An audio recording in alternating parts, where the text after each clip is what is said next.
That was pretty cool.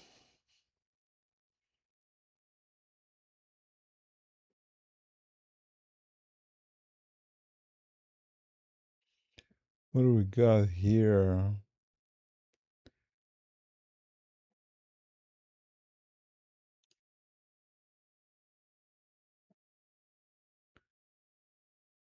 Oh,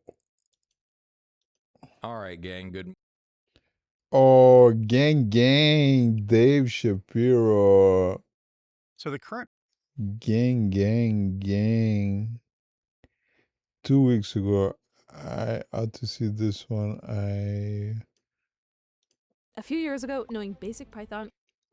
I'm gonna Can we change. start with a kind of rough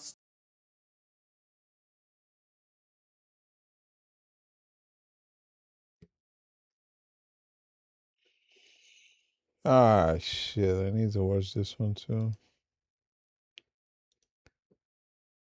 This.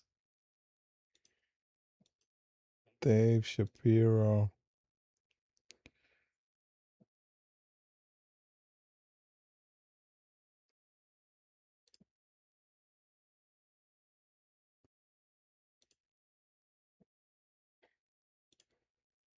Stop obsessing over cool mechanics.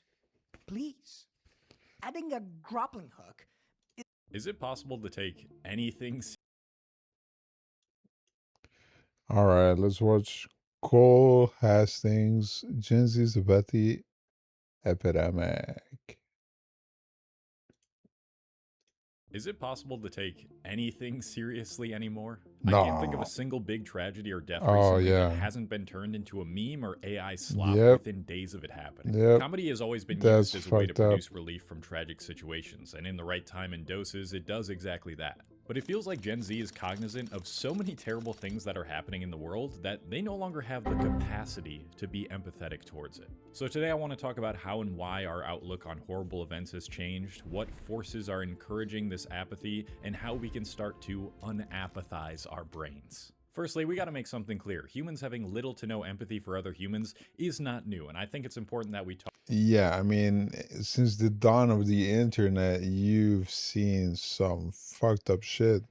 It's nothing new. It's nothing new.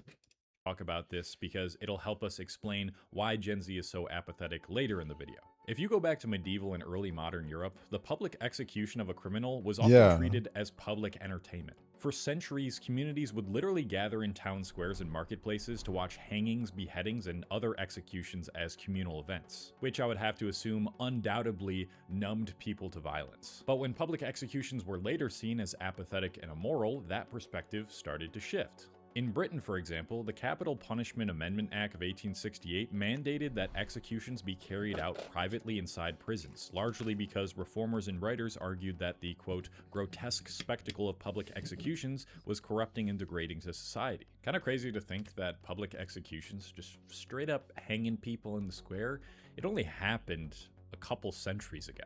Anyways, we don't really have specific it's still data happening like in some self-reported places. surveys following the banning of public executions to know with certainty or not whether humans became generally more empathetic. But we do have historians writing from around the 18th century during the Enlightenment who argued that the very nature of humanity was defined by humane sensibilities. Under this point of view, taking pleasure in the suffering of others came to be understood as something unnatural and fundamentally inhuman. But of course, as history moved on, despite this being like the general sentiment, governments and countries, they still needed some sort of excuse to justify their heinous acts. So what did they do? They employed a little bit of propaganda. Atrocities of war were reframed as necessities, even virtues, as nations broadcast narratives that conditioned their people to see the killing of enemy soldiers, and often innocent civilians, as just and righteous. The average citizen was pretty shielded from direct footage of the killings taking place during World War II, for example. And due to this, their mental health and empathy remained mostly intact. Distance between themselves and the actual atrocities mattered, and since they were removed from the sights and sounds of the Oh yeah, that is something. Military training, you get that there's a dissociation with the target, the way that they refer to them. everything puts such a big ass layer of separation. It dehumanizes the quote unquote enemies, and that's why you get these people, doing atrocious stuff, and you get people that are mentally scarred after. Battlefield, people were still able to feel sympathy for the wounded, at least for those who were considered to be on their side. But those who did not have the luxury to distance themselves, those who actually participated in the war, experienced mental traumas that they're still dealing with till this day. And I promise this is gonna help us Exactly. explain Gen Z's apathy. During World War II, military doctors and psychologists used terms like combat stress reaction, battle fatigue, or psychiatric collapse to describe the intense mental strains soldiers faced on the front lines. Labels that, in hindsight, describe what we now refer to as PTSD. Yeah, I don't know if there's a picture of a guy before and after the war, and this guy, he grew old, like decades. He grew decades older in the span of like 2 years.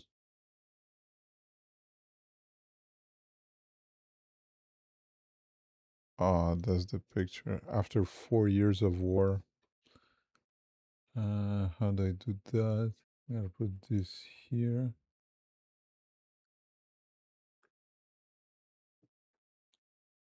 4 years. That is quite the toll.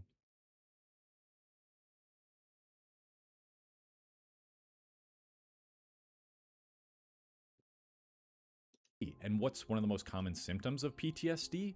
Emotional numbness, aka a form of apathy. Emotional numbness is one of our brain's best defense mechanisms. When exposure to pain, fear, and loss becomes constant, the mind dulls its own sensitivity as a way to survive.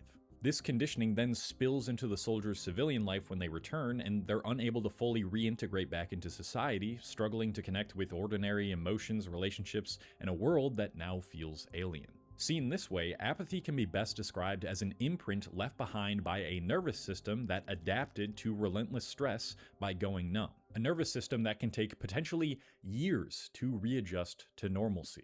I know what you're thinking. Please don't tell me this dude is about to compare Gen Z's problems with literally going to war. Don't worry, I'm not. But the same sort of exposure and environment that leads to apathy and emotional numbness, that's where Gen Z's apathy, physiologically at least, doesn't look all too different from someone who's been exposed to a bunch of atrocities like a soldier. And I promise that I can. Almost every guy who was a late teenager in the late 2000s and early 2010s can recall the same rite of passage moment. Walking into your homeroom class, sitting down next to one of your friends, and having them tap on your shoulder as they held up their phone and showed you an ISIS beheading video. In the Wild West days of the internet, where social media regulations were scarce and unrestricted forums were prevalent, there were plenty of ways you could watch people die or get severely injured. Live Leak, WorldStar Hip Hop, Break.com, take your pick. And if you're a young person watching the visual equivalent of a public execution, do you really think that's not gonna leave an imprint on your psyche if you repeatedly expose yourself to it?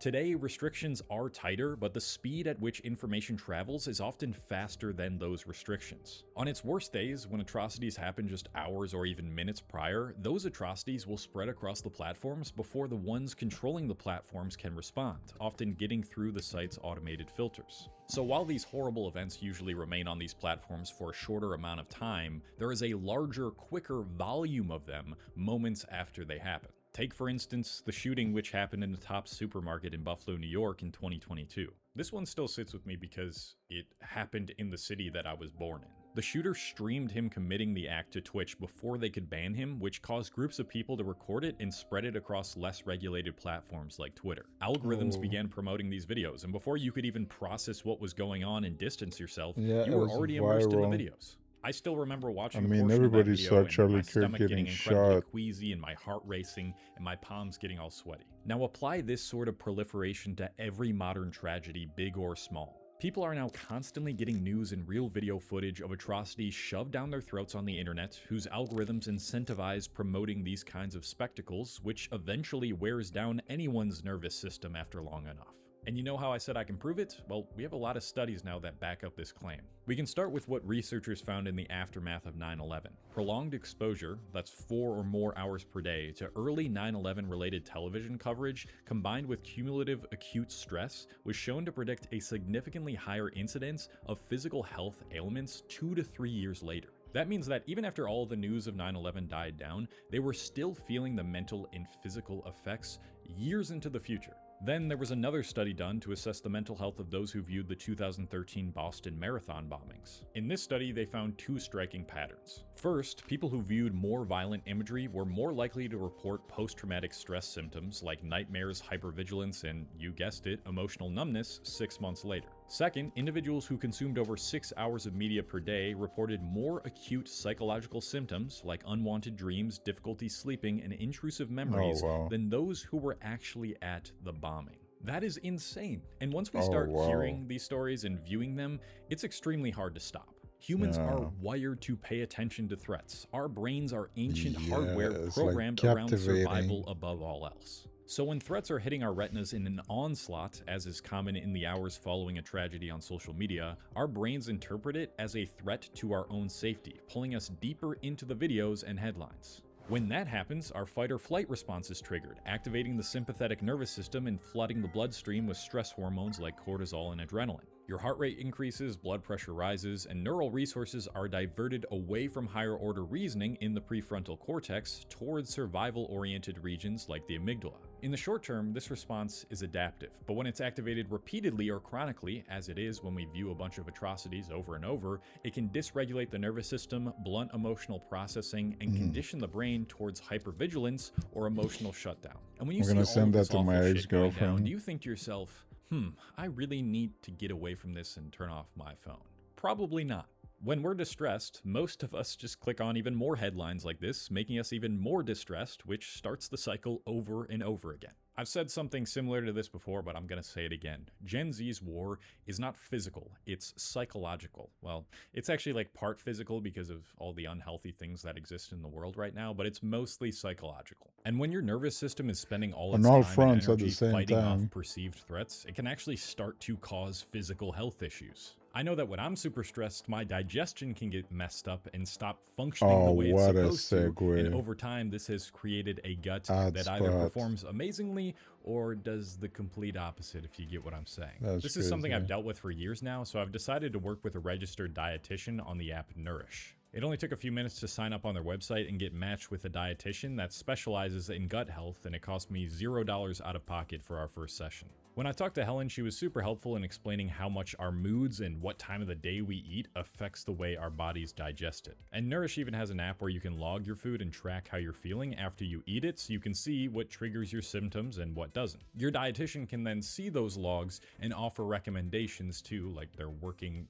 right with you side by side. Even though I'm not someone with a serious health condition, Nourish is great for people like me who just want proactive health care and just need that little bit of extra help when it comes to something like gut health or digestive issues. I'm feeling pretty confident that with the accountability and info from Helen that I'm going to start having more days where my gut actually agrees with me than I currently do. And Nourish's whole mission is that they believe that a dietitian is, should, and can now be accessible to all. They take a bunch of different health insurances, and it's just a really dope app. So if you're struggling with accountability, athletic meal plans, knowing whether you should switch your diet or not, or gut health like myself, you can book your first appointment on Nourish by scanning the QR code on screen or by going to usenourish.com/Cole Hastings. That's also the first link in the description. And thank you to Nourish for sponsoring this video. So now you can start to understand why Gen Z would develop an apathetic response to not just atrocities, but to maybe any part of their daily lives that are meant to give them meaning. Much of Gen Z is constantly functioning in this dysregulated state from the content they consume, which shuts off their brain's capacity to empathize with the victims and others in their lives. And if this is happening for years, as it's been happening with most of Gen Z, you eventually get to the point where the only way you can process what you're living through is by immediately turning it into a joke. The latest example of this is what's happened following Charlie Kirk's death. Now, regardless of how you feel about his views, I have Called a it. lot of negative things to say about most of his views. That video of him getting shot is pretty fucking brutal. It should make Yep. you feel pretty sick to your stomach, but Yep. instead, for a lot of people, mostly it's just sparked what is now known as Kirkification. All over social media, people are making memes of Charlie Kirk, frequently putting his face on famous celebrities or just random people. That's what this guy who got publicly executed turned into, a meme. And ironically, I don't think the current administration, who religiously supported Kirk and mourned his death, are helping to create more empathetic young people, because they too post memes and AI slop in response to the awful things they do. Also, the way they've created these events following his death, making them into like That's so the weird. intro of a WWE match, is just so strange. So it's almost as if every horrifying act is just some nonchalant thing we have to get used to now, because through our conditioning and subsequent emotional numbness, there's no other way to cope with what we're constantly seeing. I also think that the way Gen Z defends themselves for making these memes and jokes out of these deaths or horrible events might play into the psychological damage they've faced. You know, it's really common for Gen Z to say stuff like, "Oh, it's not that deep, bro, get over it," in regards to doing stuff like creating these memes and jokes. But I suspect that this could also be a defense mechanism to cope with the tragedy. It is also a type of warfare. There are some psyops that have been known to work this way.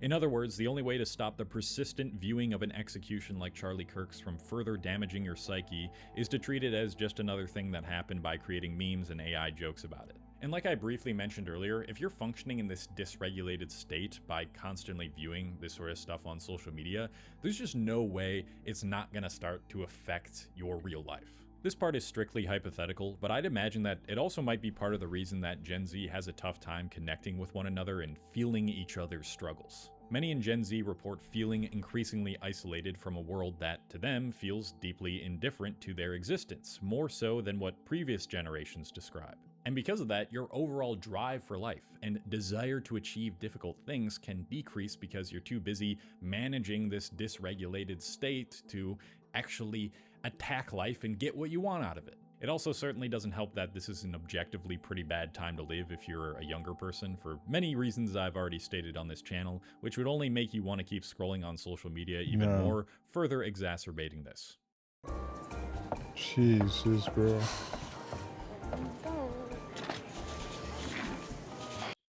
With that being said, what can we do to reverse this? I'm gonna be completely honest with you. If you've already been viewing this stuff for like years and years, especially during your formative years, there's only so much you can do. There are quite a few people I know in real life who viewed more of those gore videos than me back in the day, because honestly I was scared to, and those people are usually the first people to make a joke out of any atrocity or killing. But if you feel like that is starting to be you, at the very least you are now cognizant of why you choose to seek out these perceived threats on social media and the physiological state that it puts your body in. And while it's unavoidable to some extent, here's what I would suggest. As soon as you start to see some terrible headlines or visual events on social media, I mean, okay, that's the case, right? So your body naturally is gonna have this separate reaction. But what do you make out of people who watch horror movies all the fucking time? Gore movies where they actually show or they try to mimic something that's very close to reality, and aren't they fucked up as well? Isn't that like a little weird? immediately identify what is happening in your body in that moment. What does your heartbeat feel like? How fast is your breath? Is part of your body shaking? The more you can recognize the fact that you are falling into fight or flight mode, the more agency you have to get yourself out of it. In that moment, tell yourself, this is a natural reaction my body is producing to keep me safe from a threat that does not exist. This reactivates your frontal cortex and turns your rational systems back online. Then make your best effort to place some distance, at least some distance, between you and those atrocities. It is our nature to respond in extremes to horrible events that involve other humans. There's nothing more human than feeling empathy at the sight of someone else, especially if they are innocent, go through pain. It sounds corny, but it's It really important that is. we maintain at Holy least a shit, yeah. baseline sense of care and consideration for one another. Otherwise, we run the risk of creating a world where we just don't care about any of each other's problems at all. Let me know what you think about this, whether you agree or disagree. If you want to watch another video like this about one of Gen Z's other problems. Great video, as always. Alright, guys, I think this is gonna be it for this afternoon. I might come in a little later. We'll see. Thank you for watching, and